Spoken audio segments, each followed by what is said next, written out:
more natural, more engaging. I'm Andrea Leigh, and this is the Andrea Leigh Show. I've decided to take questions and answers and rift away.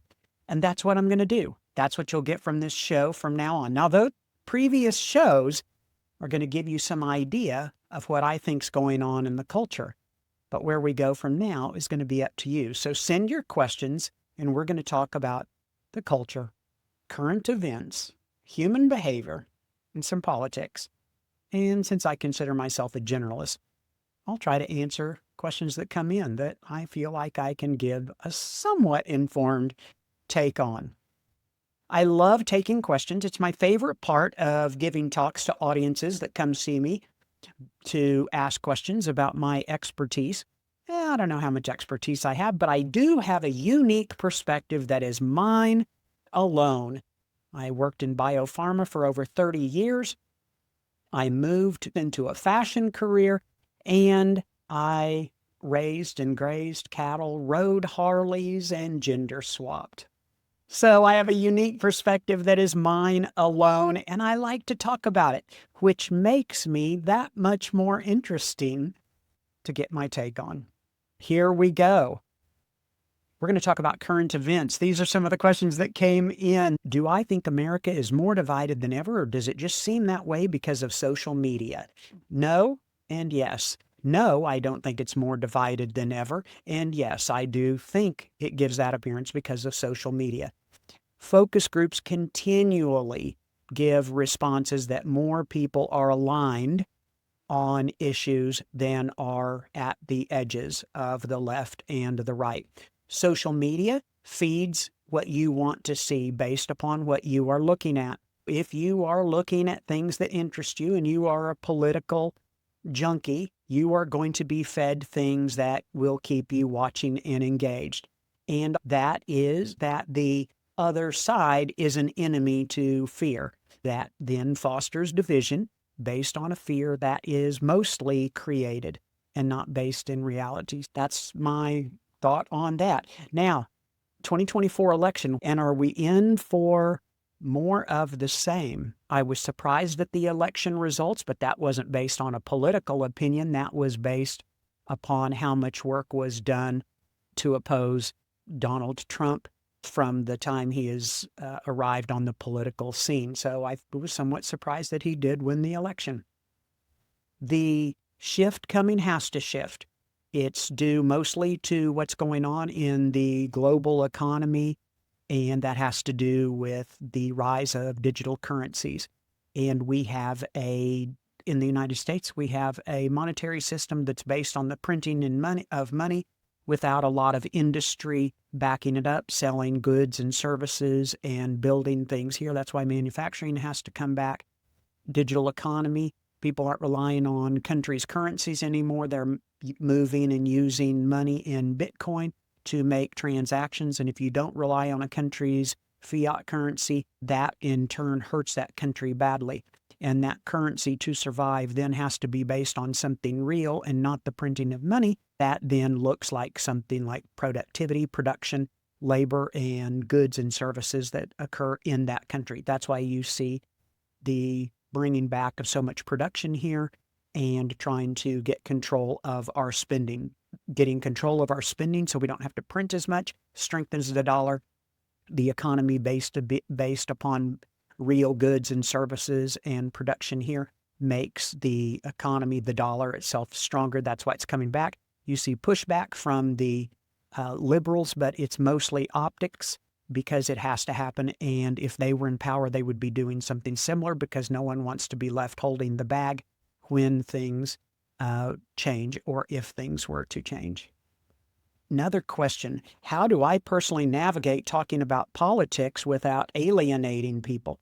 It started in my family. My parents provided a really good lesson for me. My dad was an airman in the Navy, and he continued his career after the service in a conservative-minded occupation. So I had a lot of people that came from a conservative way of life or worldview in our home, while my mother worked in a socially liberal occupation. which provide us an opportunity to have a lot of people from the left-leaning, liberal-leaning angle in our home as well. So we were provided with a lot of worldviews and differences in opinion in our home at the same time. My parents were very quiet around their friends, didn't really say a lot of the way they believed. And as a kid, and as a young adult even, who was very opinionated, I couldn't understand why my parents wouldn't voice their opinions. My mother was very wise and is still very wise. I see her wisdom in the way she answered me when I would confront her about this. She said that the relationships were more important than people knowing where she stood. As I look back now, had she told them, the relationships would have suffered. Her telling them would have unlikely caused them to change their opinion. It would have likely hurt the relationship because at times they wouldn't have believed the same things. I was provided a really good example of that, and I'm very happy for that because that behooves me now. It's not important that everybody know where I stand on every political issue. It's a point of division. It's an easy way to categorize people, and we're always looking to categorize people quick. And so there's no reason for me to do that when I'm working really hard to undivide the country and let the country see that most of it, we reside together in an 80% believing very similar things, while the vocal edges, the 5 to 10% on the right and the 5 to 10% on the left, are very vocal, and it appears that people live more polarized. My experience is that they are not. With my own personal experience in having gender swapped, been a guy, and now I live as a girl. I live in Oklahoma and Texas, where one would believe, oh boy, that might be really hard in those conservative states. It's been anything but hard. I've been met with indifference. It's good. It's a compassionate indifference. That means that most people are really not thinking about me. They're absorbed into their own lives, and we all are, and that's okay. That's how we want it. So I have lived in that indifference, and it led me to believe that most people just aren't thinking about me, and that's a good thing. Here's one based on some of my experiences. I've worked in corporate America, fashion, and now work with clients in reinventing themselves. How do these different things intersect with politics? Well, that's a good one. So I would say in the biopharma industry, it's going to be very interesting with what RFK wants to do and his initiative to make America healthy again, and how that is going to run head on into the global healthcare and pharmaceutical business. It's a tremendous money that sets the narrative of our healthcare, and they try to do it. Obviously, they do it a lot through advertising and control of the narrative in the networks because they're the network's largest advertisers. It's very easy to see that, particularly in daytime TV. You really don't have any idea unless you see some daytime TV how prevalent that is. So that's going to be a really interesting angle. As far as the fashion industry is concerned, I think what we see, I'm not sure it relates to the political climate, but what we do see is that the economy every day is turning more into an experience economy. That means the customer gets to choose where they spend their money, and it better be a good experience. So whether it's getting coffee, buying a new top, a new dress, or a new motorcycle, it really needs to be an experience for the customer because that's what they demand. And they have a wealth of choices to acquire the things they wanted to acquire in our economy. So it's a customer experience driven economy, and it's never been more so than it is right now in the fashion world. As far as coaching, I work with clients in helping them reinvent themselves. That's not from a gender standpoint. That is from the mindset it takes to be what they are called to be, whether they're changing careers, whether they're participating in hobbies, relationships, things they want to change. They want a different version of themselves. They're doing things currently out of expectation. Coaching right now has hit a plateau, I believe. There are people that call themselves coaches that are taking an exorbitant amount of money to help people get to places that believe a coach can help them get to. they've got a good sales message, or they motivate them to spend a lot of money to get to a place that their heart calls them to be, but they're not as discerning as they should be on who they have helped them. We're going to go over to a couple of questions on conspiracy theory. Oh my gosh. You're a thinker, Andrea. That's nice to say. But you're a realist. What conspiracy theory actually makes sense to you? The first one that comes to my mind is the moon landing, that the moon landings didn't really happen. And so it makes sense to me, but there's a hurdle I can't get over. And the hurdle I can't get over is the astronauts and the men that were presented to us. I find hard to believe that they would participate in that if that were to have not really happened. I find it difficult to believe that the men that they presented to us would do that. How's that for an answer? I think the older generation that remembers that very well would really struggle with having been lied to. The younger generation, I don't think, would struggle as much because I think they're, unfortunately, used to it. Next question. What do you think about the idea that social media algorithms are deliberately making us more extreme? I don't think that they're making us more extreme deliberately. I think it's the way the algorithm feeds us what we see, and then in turn that fosters a sense that we are out here on our own. If you are reinforcing a belief, if you believe that people are against you, it's going to reinforce that belief. If you believe the economy is collapsing or the next enemy is going to destroy your way of life, whether it's the woke mind virus or Elon Musk, you're going to have that reinforced. I don't think it's deliberate. I think it's the way the algorithm works to reinforce what you already believe. That's a good question.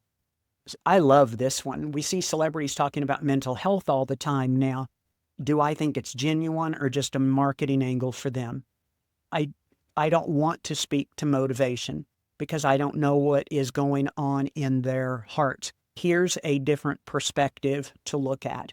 Let's take an actor or an actress, for example, as a celebrity that is now talking about mental health or any other issue that is worth making the public aware of. Think about an actor or an actress spends their career, their public-facing persona, being someone else. They're pretending to be someone else on screen or on stage, TV, or a movie. What that person is known for is not being authentic. What we know them for is portraying a role. They step back and want to be authentic and have a sense of import themselves to take on the cultural things of the day. One might be our focus on mental health would be a way that they could do that. It's a way for them to feel important, and it probably does very much foster that in them. I don't know their motivation, and I'm not going to comment on that. I don't think that's right, too, because we don't know another person's heart. It's a perspective to look at that is not always considered. What's the hardest part of starting over? I suppose it would just be saying yes to the new experience.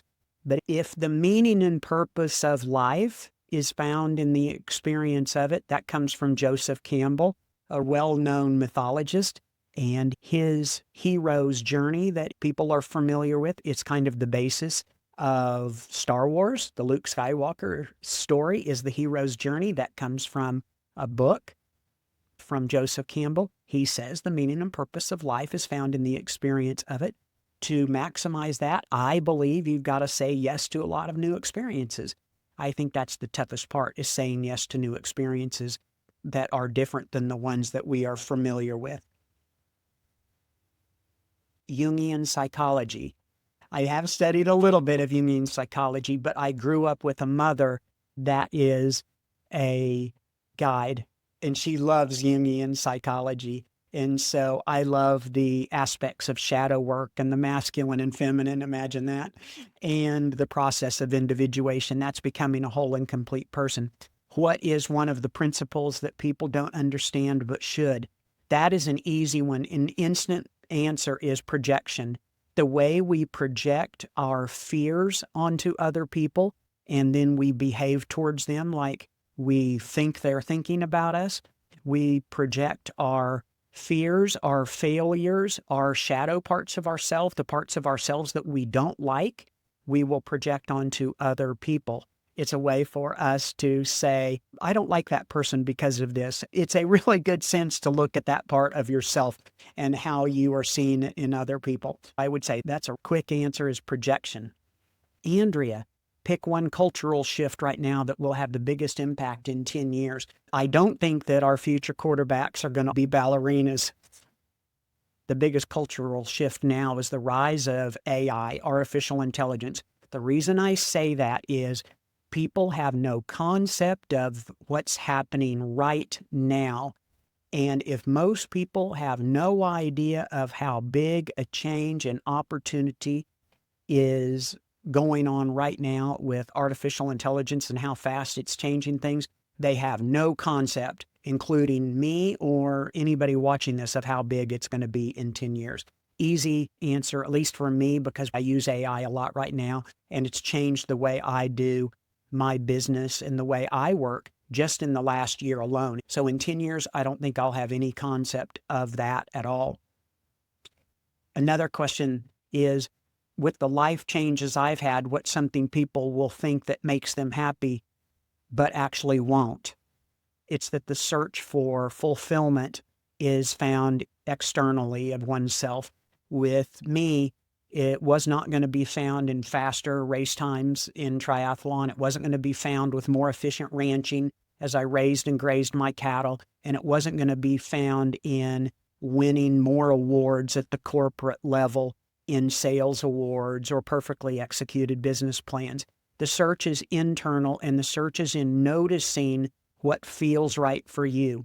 Because most of the time, most everybody is searching for something, but they don't know where to start looking. They don't know what it is they're searching for, and they don't know exactly where to start looking.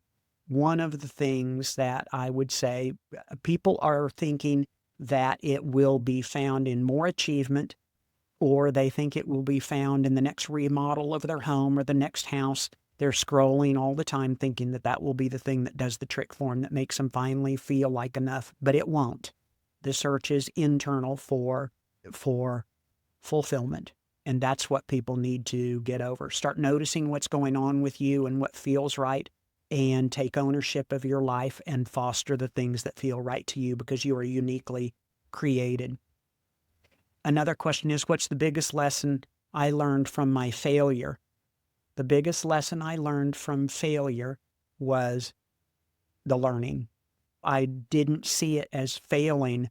I saw it as learning that was something that I wasn't good at or that I didn't want to do anymore. And it's easy for me to say that because the first thing that comes to my mind is when I bought my ranch and implemented sustainable agriculture designs and things like that I had designed and learned about, been certified on.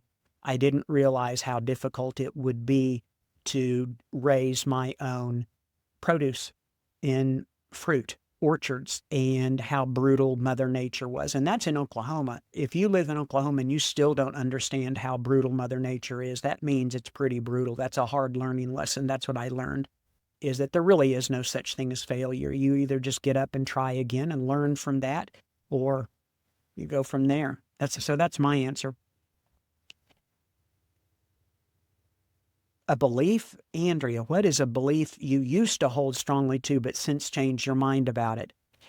That's another one that is more recent. And when I say just the last few years, and that is that we all experience reality the same. I'm very clear now that we can experience our own realities. We can be right here experiencing today. You and I can live in the same city. We can be in the same room and we can experience reality very different than each other.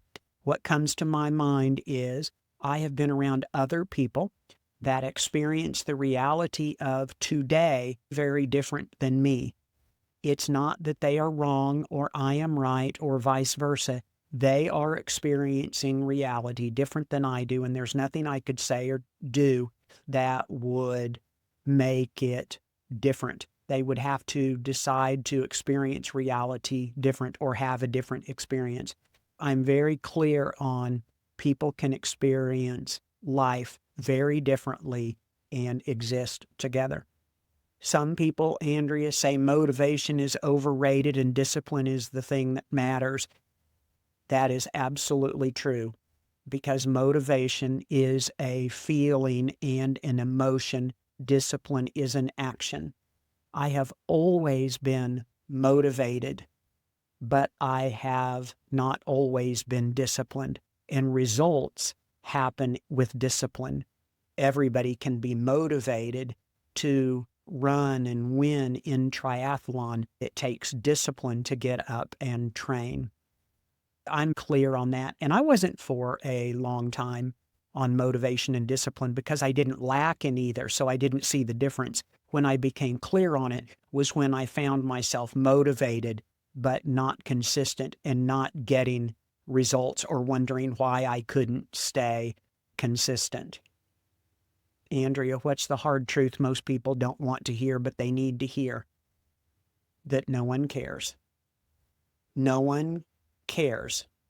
People are far too absorbed into their own lives than to be concerned with what's going on in yours. That's not a bad thing. That is reality. When you realize people are indifferent to you, and I like to believe that it's a compassionate indifference, that they have their stuff, I have mine. They don't want to judge me because they don't want to be judged. In that compassionate indifference, you can find freedom. If you will learn that people are indifferent to you, you'll find a freedom to be yourself without a fear of judgment. And when you can do that, your life will move and grow from there. Andrea, you lived as a man and now as a woman. What's something about gender most people get completely wrong? Most people get it wrong, or there's a narrative out there that it's complicated. It's not.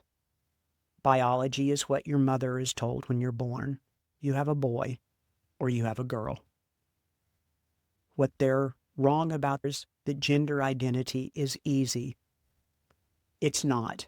And you can prove this to yourself when you're at the airport, when you're at the mall on a Friday night, when you're anywhere people congregate. It's not so easy to pick out obviously guys and girls. Not everybody fits so easily into this bucket of male and female identifiers. That's a truth. The truth is biology, and gender identity, the way someone relates to somebody, is not always so easy to figure it out. The truth is, no matter what people argue about, we operate our culture and our society every day in our lives with visual cues. So when you see someone with blonde hair and blue eyes and wearing a dress, you tend to relate to that person as the gender she appears to be, and vice versa with men. The stereotype that is presented hurts because the narrative is very uninformed. There are some people that have transitioned genders that help foster the stereotypical narrative. That's just clearly how it is. But there's 19,000 people in the state of Oklahoma alone that don't identify with the marking on their birth certificate. That's a lot of people. When I transitioned, I didn't know anybody else. But when the numbers say there's about 19,000 adults that identify with something different than their birth certificate says for at least 2 years, it tells me not everybody's on social media and on the nightly news fitting a stereotype. It tells me most people are living their lives in a way that they want to live their lives. I would say that's kind of where I'm at. I'm very clear on biology, and I'm very clear on how people live their lives regarding their gender identity. And most people don't fit the stereotype that's presented to us. In a way, that's kind of sad because the stereotype, the narrative, is somewhat offensive a lot of times. But again, there are people that participate in fostering the stereotype. That's a good question. And I think we'll end it there. Thanks for the questions, and keep them coming. If you like this, send it to somebody, share it, and subscribe. Subscribe to this, because the more questions I get and the more people that watch and listen, the more fun it is to answer questions and talk about things that actually matter in people's lives. I'm Andrea Leigh, and this is The Andrea Leigh Show.